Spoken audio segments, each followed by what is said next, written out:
Pupunta tayo sa Camp Phillips para tikman ang famous na pineapple ice cream.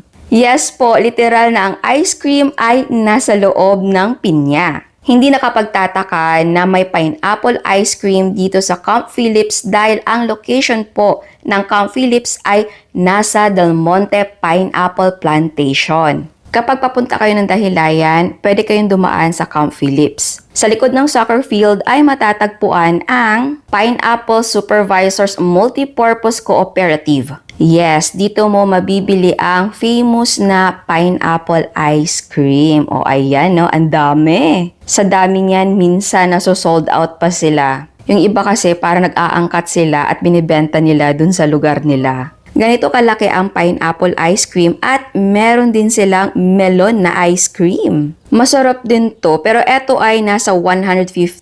Ang pineapple ice cream ay 115.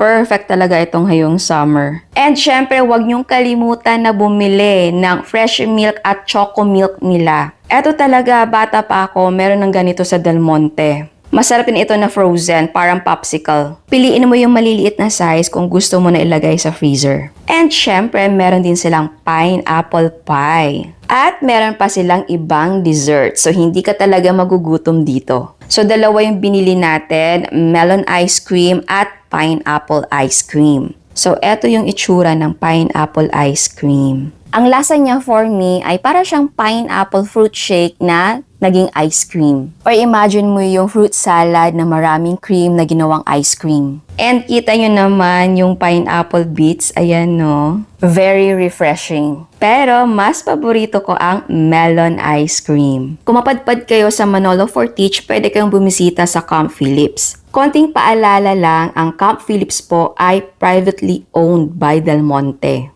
Dito po nakatira ang mga empleyado ng Del Monte. Pero open naman po ito sa mga bisita. Pero syempre, dapat behave tayo at maging respectful sa mga tao at sa lugar.